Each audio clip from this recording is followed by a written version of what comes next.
Señoras y señores, amables amigas y amigos de Facetas en el canal de YouTube Iván Marcel Durán Fernández, una cordial bienvenida a este nuevo programa en fin de semana. Hoy estamos en el sábado 13 de mayo del año 2023. Y esta es una magnífica oportunidad para el programa porque hacemos primero una amistad nueva y lo más importante, hacemos contacto para conocer los puntos más importantes, pero científicamente hablando, sin mentiras, sin tapujos, como alguien dijo, respecto de la economía. Y para ello hemos invitado a Neil García Velasco desde Cochabamba, Bolivia, a quien ya le damos un saludo desde Potosí, Bolivia, aquí en Facetas, porque estamos donde otros no están. Muy buenas tardes, Neil, bienvenido a Facetas. Muchas gracias, Iván, muchas gracias por la invitación y felicitarte por tu programa y también un saludo cordial a todos los que te siguen o a los que van a seguir este programa. ¿Quién es Neil García Velasco? Es un profesional en economía que ha obtenido su título en la Universidad Mayor de San Simón de Cochabamba.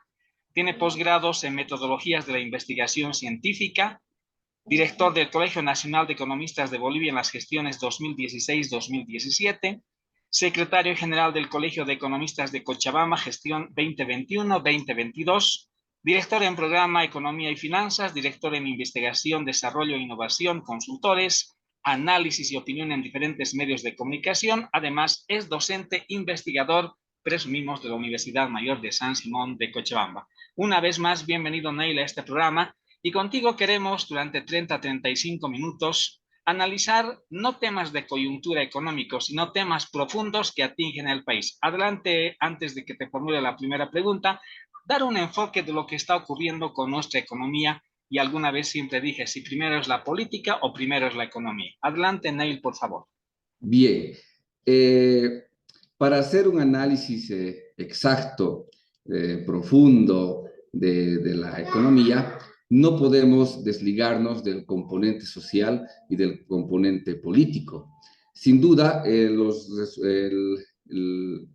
la actividad económica y la actividad social son el resultado de un componente político, ¿no? Entonces, es importante hacer un análisis de la mano de estos tres elementos: el componente político, el social y el económico.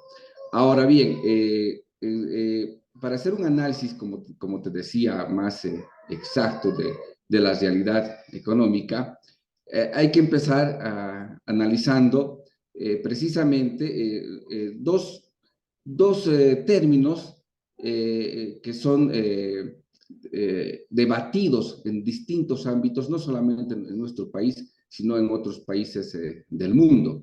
Estamos hablando de lo que es el crecimiento económico y lo que es el desarrollo económico. Son dos términos totalmente diferentes, ¿no? Entonces, a partir de estos elementos, tal vez podamos iniciar nuestro análisis y ver, obviamente, más adelante las causas, las consecuencias y tal vez, no sé, alguna otra pregunta o iniciativa que tengas. Sí, sin ánimo de desvirtuar, y me parece totalmente acertado cuando hablas de crecimiento y desarrollo económico, pero me veo tentado, digamos, por las circunstancias que vive el país, sobre todo en la economía, de preguntarte así con esa experiencia profesional que tienes, si ves correcto o no, pero científica y económicamente hablando, lo que han manifestado voceros del gobierno, que como no hay dólares en Bolivia y sabemos las causas, entonces está el gobierno queriendo recurrir a la moneda china, al yuan. Y he leído en los periódicos donde dice que el gobierno va a optar por la moneda chilena desechando el dólar. ¿Es eso tan fácil, Neil, como decir mañana hago esto y pasado hago otra cosa? A ver, por favor, en términos claros para que la población no se sienta engañada. Perfecto. En términos muy sencillos, estamos hablando para el ciudadano común, para el ciudadano de a pie. El ciudadano de a pie, para adquirir dólares, debe pagar cierta cantidad de bolivianos en nuestro país, ¿no? Ahora bien, si queremos adquirir esta otra moneda, esta moneda china, vamos a ver, simplemente les doy un ejemplo muy básico, muy sencillo. Vamos a querer comprar esta moneda yuan vamos a recurrir, por decir, al banco, parecido al Banco Central en la China, vamos a necesitar, por decir, 20.000 millones de esta moneda china, ¿no? Yuan. ¿Con qué moneda le vamos a pagar si queremos comprar? ¿Con qué moneda? ¿Con la misma moneda? No tiene sentido, ¿no? ¿Con bolivianos? ¿Será que nos van a recibir o nos van a aceptar como medio de pago, como medio de valor bolivianos? Esa es la primera pregunta básica que nos tenemos que hacer, ¿no? Entonces, nuestra moneda, el boliviano a nivel internacional, no se conoce, no tiene absolutamente ningún valor, sino en nuestra economía doméstica. Entonces, la única forma de adquirir esta moneda es por otra moneda fuerte. El boliviano, no creo, ¿no? Entonces, a partir de ahí es, digamos, un análisis un poco alejado de la realidad. Así de simple para iniciar. Bueno, lo has dicho tan claro que ni el agua es tan clara, la verdad es esa. Es por eso que te decía, si primero vamos a hablar o habla el gobierno de política, de politiquería o de economía, en fin, respetamos el criterio, pero yo te agradezco porque la verdad has despejado de una manera tan simple que ha sido perfectamente entendible. Ahora con lo que comenzabas, crecimiento y desarrollo económico de Bolivia. ¿Cuál la diferencia entre el crecimiento y el desarrollo económico de Bolivia? Pero en términos económicos, porque parecería que fueran sinónimos, pero estoy seguro que no lo son. Adelante, Sí. Ney. Son dos términos, digamos, totalmente distintos, pero de la misma manera que la anterior. Vamos a tratar de responder de una forma muy sencilla. Cuando hablamos de crecimiento económico, estamos hablando de incrementar cierta cantidad de dinero en un país en relación a una gestión anterior, ¿no? Entonces, para que nos entienda el ciudadano común, si el año pasado teníamos 2.000 millones de dólares, ahora este año tenemos 4.000 millones de dólares, entonces hemos crecido, digamos, un 50%. Pues. O sea, cuando hablamos de crecimiento económico, estamos hablando que hay en la economía nacional más dinero que en gestiones anteriores. Así, sencillito. Eso es crecimiento económico. Ahora, ¿y qué es desarrollo económico? El desarrollo económico tiene que ver con dos elementos muy importantes. Precisamente también con el componente económico, que es con el crecimiento económico más el desarrollo humano. Vamos a tratar de explicar de una manera más simple. Nuevamente, crecimiento económico quiere decir que hay vamos a poner un ejemplo, que en esta gestión hay más dinero que la anterior gestión. Estamos hablando en términos de valor monetario, de dinero, ¿no? Dinero, nada más, hay más dinero. Eso es crecimiento económico. Y desarrollo económico quiere decir que hay más dinero que la anterior gestión, o sea, hay un crecimiento económico, pero también hay desarrollo humano. O también podemos decir que también se ha mejorado la calidad de vida de los ciudadanos. Y es precisamente esa calidad de vida de los ciudadanos que le da un alto valor agregado a los productos, ¿ya? Y se supone que estos productos es lo que han generado un crecimiento económico, ¿no? Entonces, lo que estamos tratando de decir es que el ciudadano es el elemento más importante para producir en una economía y como tal debe generarse sus propios ingresos y no cualquier ingreso, sino altos ingresos, y al tener altos ingresos va a poder mejorar su calidad de vida. Entonces, no es lo mismo crecimiento económico que desarrollo económico. El crecimiento económico está medido por un indicador que se llama Producto Interno Bruto, pero este indicador Producto Interno Bruto es un término engañoso porque no mide la informalidad no toma en cuenta, ¿no? Por ejemplo, y también no toma en cuenta precisamente la calidad de vida de los habitantes. Entonces, no necesariamente un crecimiento económico o un Producto Interno Bruto alto significa que los ciudadanos están gozando o tienen una alta calidad de vida. Igualmente, te felicito porque la verdad has explicado de una manera tan pedagógica que ahora sí es entendible, y no solo para quien te habla, sino también para todos los ciudadanos, mujeres y hombres bolivianos. Pero antes de salir de esta pregunta, desde que ascendió al poder el actual gobierno en 2006-2007 hasta el presente, entiendo yo, si me equivoco me corriges con todo respeto, solamente habría habido crecimiento económico porque evidentemente había plata ingresaron por el tema de los minerales, por el tema del gas, y ha habido bastante plata, pero ahora eso se ha acabado. Entonces solamente hubo crecimiento económico y desarrollo económico no hay, porque otro aspecto que creo que incidiría en un desarrollo económico es la inversión privada. ¿Estoy en lo cierto, estimado Neil? Por supuesto. Efectivamente, durante la llamada bonanza económica, por el tema del incremento de los precios de los commodities, lo que Bolivia por muchos años, ¿no? Más de casi una década, ha tenido crecimiento económico, ¿no? De manera sostenida. Pero desarrollo económico, no. Es decir, si bien Bolivia tenía más dinero que en gestiones anteriores, pero no ha mejorado la calidad de vida de los habitantes. Es decir, no se ha hecho inversión en salud, en educación, en servicios básicos, elementos muy importantes para formar capital humano. Y el capital humano es muy importante en países desarrollados, ¿no? Porque estos generan alto valor agregado, ¿no? Es decir, precisamente hay países, los países muy desarrollados toman en cuenta al capital humano como generador de alto valor agregado.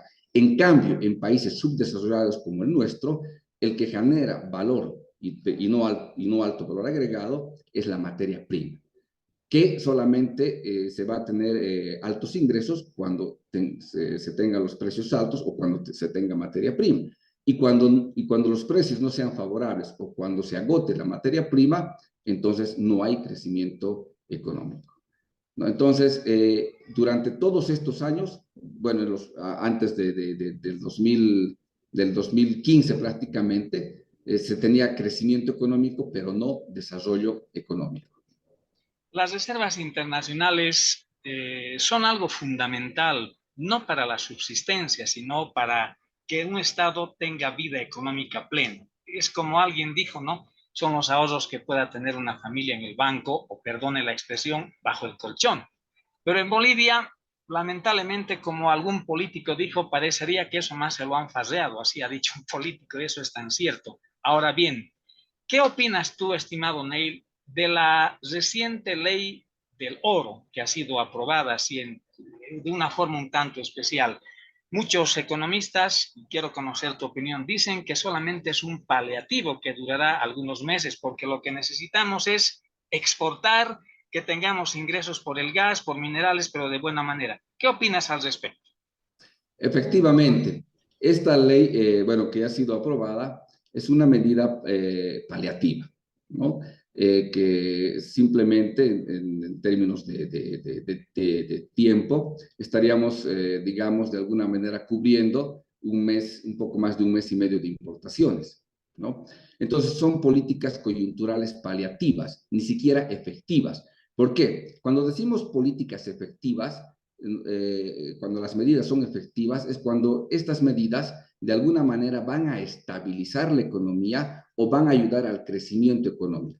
Pero estas medidas ni van a estabilizar ni van a mejorar el crecimiento económico. O sea, no son efectivas, son paliativas, políticas coyunturales paliativas, ¿no? Entonces, y no solamente esta medida, todas las medidas de los últimos días que se han lanzado, absolutamente todas son paliativas. Ninguna es efectiva y todas son coyunturales, ninguna es estructural. Y lo que necesita nuestro país son medidas estructurales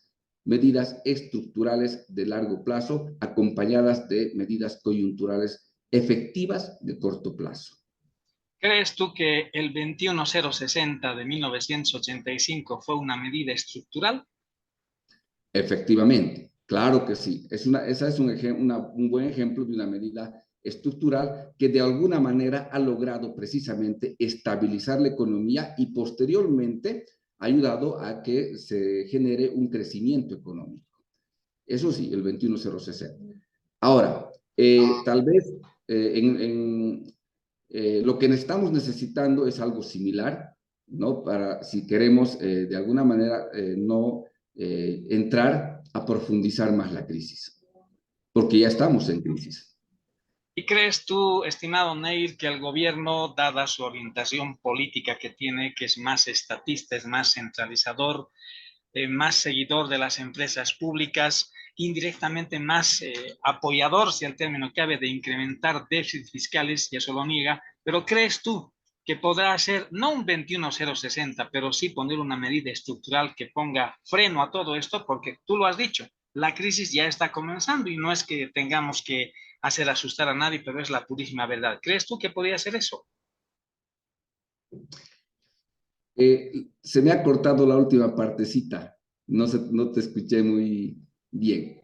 Bueno, te decía de que si el 21.060 ha sido una medida estructural en otro tiempo, en 1985, ¿crees tú que en la actualidad, considerando que el movimiento al socialismo es un gobierno centralizador, es un gobierno estatista, amigo de las nacionalizaciones, o sea, que el Estado lo sea todo, porque el 21.060 fue diferente? ¿Crees tú que este gobierno haga ahora, tomando esa medida estructural? Porque como tú dices, la crisis económica ya está comenzando. Esa era mi pregunta. Bien, a ver, ya estamos en crisis. ¿Qué significa estar en crisis económica? En la teoría económica, cuando hablamos de crisis económica, estamos hablando cuando las principales variables macroeconómicas tienden a bajar o son negativas. En este caso, las reservas internacionales están en sus niveles muy bajos en los últimos años, ¿no? Tenemos una deuda pública externa e interna que supera ya el 80% del Producto Interno Bruto.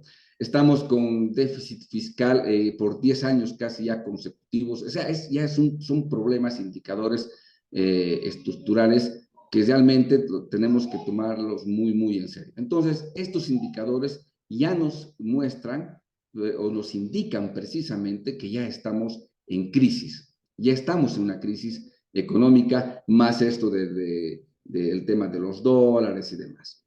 Ahora bien, entonces, tenemos todos estos indicadores: bajas reservas internacionales, estamos altamente endeudados, estamos con un déficit fiscal por 10 años consecutivos, y en el tema de producción de nuestro país, no estamos produciendo más que en otras gestiones, no tenemos más exploración y explotación de nuestros recursos naturales, que era lo que inicialmente se decía el milagro económico. Entonces, todos estos nos indica que se tiene que nomás tomar medidas estructurales. Ahora bien, ¿cuáles? Analicemos un poquito para el ciudadano común que nos está viendo. Básicamente, el modelo económico ya se ha agotado. ¿En qué consiste el modelo económico del gobierno? El modelo económico del gobierno consiste básicamente en el gasto y en el consumo. Gasto y consumo, ¿sí? Entonces, pero se ha agotado el modelo, es decir, ya no tenemos los mismos ingresos que teníamos en los últimos años de bonanza. Entonces, ¿qué hacemos? El dinero va a seguir prestándose dinero. Si se va a seguir prestando, va a ser para también el gasto, para el consumo. Vamos a seguir con déficit fiscal. Entonces, se tienen que cambiar los motores del modelo económico. Es decir, ya no apostar al gasto y al consumo, sino a la inversión, lo que inicialmente tú indicabas. La inversión es un pilar muy importante, no solamente para el crecimiento económico, sino para el desarrollo económico. Entonces, apostar a la inversión y liberar las exportaciones. Todas las medidas que están destinadas de alguna manera a restringir las exportaciones se deben liberar. Y otros elementos como por ejemplo el ITF, el impuesto a las transferencias financieras, el tema de las divisas, ¿no? Es reducir, por ejemplo, el tamaño del Estado. Solamente reduciendo el tamaño del Estado a la mitad, solamente con esa medida podemos de alguna manera estabilizar la economía, ¿no? Entonces, reducir el tamaño del Estado, liberar las exportaciones, ¿no? Reducir tamaño del Estado, liberar las exportaciones, mayor inversión privada, eso de alguna manera, digamos, va a llegar a estabilizar la economía.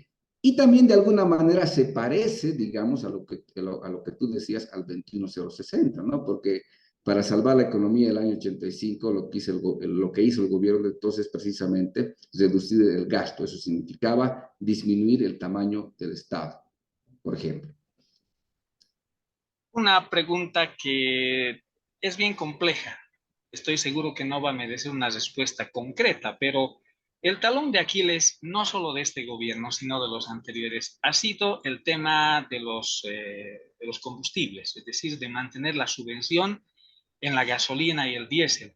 Es más, en el gobierno de Evo Morales ya se había intentado romper eso, pero el movimiento social prácticamente fue grande, que no duró creo que ni 5 horas esa medida. Ahora bien, ¿qué es lo que podría hacerse, digamos, para levantar parcialmente, poco a poco, esa subvención a los combustibles y que la población sienta algo, pero no como uno tiene miedo a veces, ¿no? ¿Qué es lo que tendría que hacerse, pero desde el punto de vista económico? Porque sabemos que la subvención a los combustibles está comiéndose gran parte del dinero que bien, del dinero del Estado boliviano, entiendo, que bien podría hacerse inversión en otros campos. ¿Qué opinas al respecto, A estimado Ney? ver, eh, hablando técnicamente, digamos, ¿no? Se va a mantener la subvención siempre y cuando el Estado tenga dinero. Y no estamos hablando de bolivianos, estamos hablando de divisas. Si no tiene divisas, es decir, si no logra prestarse dinero, etcétera, etcétera, no le queda otra que levantar la subvención. Así de simple, ¿no? Entonces, por eso que el gobierno está con todas estas medidas, ley del oro, tipo de cambio diferenciado, bonos de mesa, un montón de medidas que hemos visto en los últimos días. $1 le sirve al gobierno boliviano. Entonces, precisamente para seguir con esta política de los bonos, esto de la gasolina y demás cosas, necesitamos de divisas, ¿no? Entonces, así de simple, así de simple. Si se quiere mantener la subvención, solamente se mantiene la subvención con dinero, pero no con bolivianos, sino con divisas, porque tenemos que importar estos combustibles, ¿cierto? Y no podemos pagar con bolivianos, se tiene que pagar con moneda extranjera. Entonces, el gobierno va a aguantar mientras tenga logre conseguir o logre hacer no sé qué, ¿no? Para poder sostener esta política. Caso contrario, va a ser imposible. No va a poder mantener esta subvención. Ahora, ¿cuándo, cómo, dónde? La verdad, no sabemos, no conocemos, pero digamos, esa sería la respuesta tal vez un poco más clara para el ciudadano, ¿no? Mientras tenga dinero, mientras tenga divisas, ya sea por préstamos o algo, podría ser. Pero el momento que no le alcance, no le queda otra. Tiene que levantar la subvención. En una primera parte de esta entrevista te agradecemos por esos conceptos, ese enfoque técnico profesional que has indicado respecto a esos temas económicos que hemos abordado. Casi en el final de esta entrevista, ya dando la vuelta a la página, quisiéramos conocer qué actividades tienes en este momento como profesional economista allá en Cochabamba, dado la lectura que hice de tu currículum. ¿Cuáles son los papeles que estás desarrollando, reitero, en tu profesión allá en la ciudad del Valle? Bueno, mi actividad está muy dedicada a la academia. Soy docente universitario y como docente también soy tutor de tesis de investigación. Y en realidad ese es mi trabajo, ¿no? Hago también algunas charlas, estoy siempre en algunos conversatorios, como en este caso, y ese es el ámbito donde me estoy desenvolviendo, ¿no? El ámbito académico, el ámbito de la investigación, la docencia, a veces con algunos artículos, entrevistas, etcétera, etcétera. Ese es mi actividad, digamos, como profesional economista.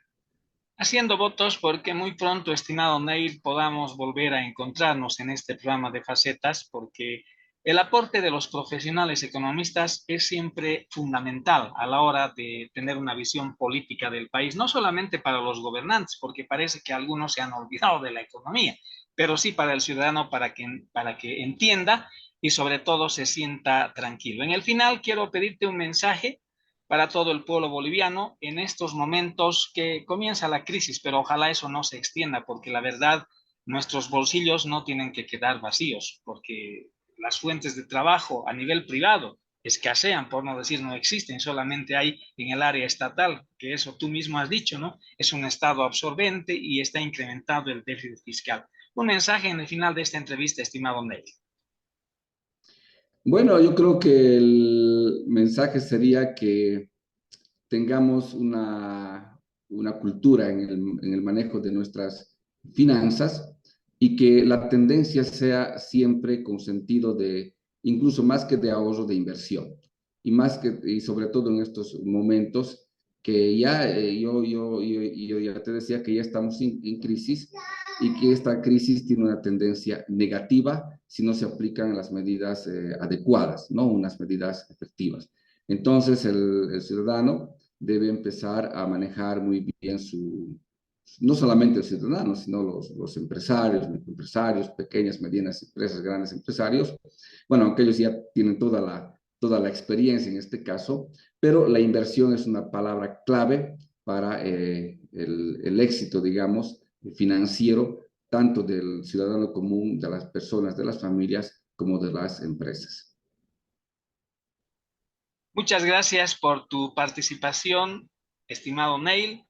Tenemos la esperanza de que muy pronto volveremos a hacer contacto porque, reitero, temas económicos son de nunca acabar y deben fortalecer la cultura, sobre todo, del ciudadano boliviano, hombre y mujer. Muchas gracias por tu participación aquí en Facetas.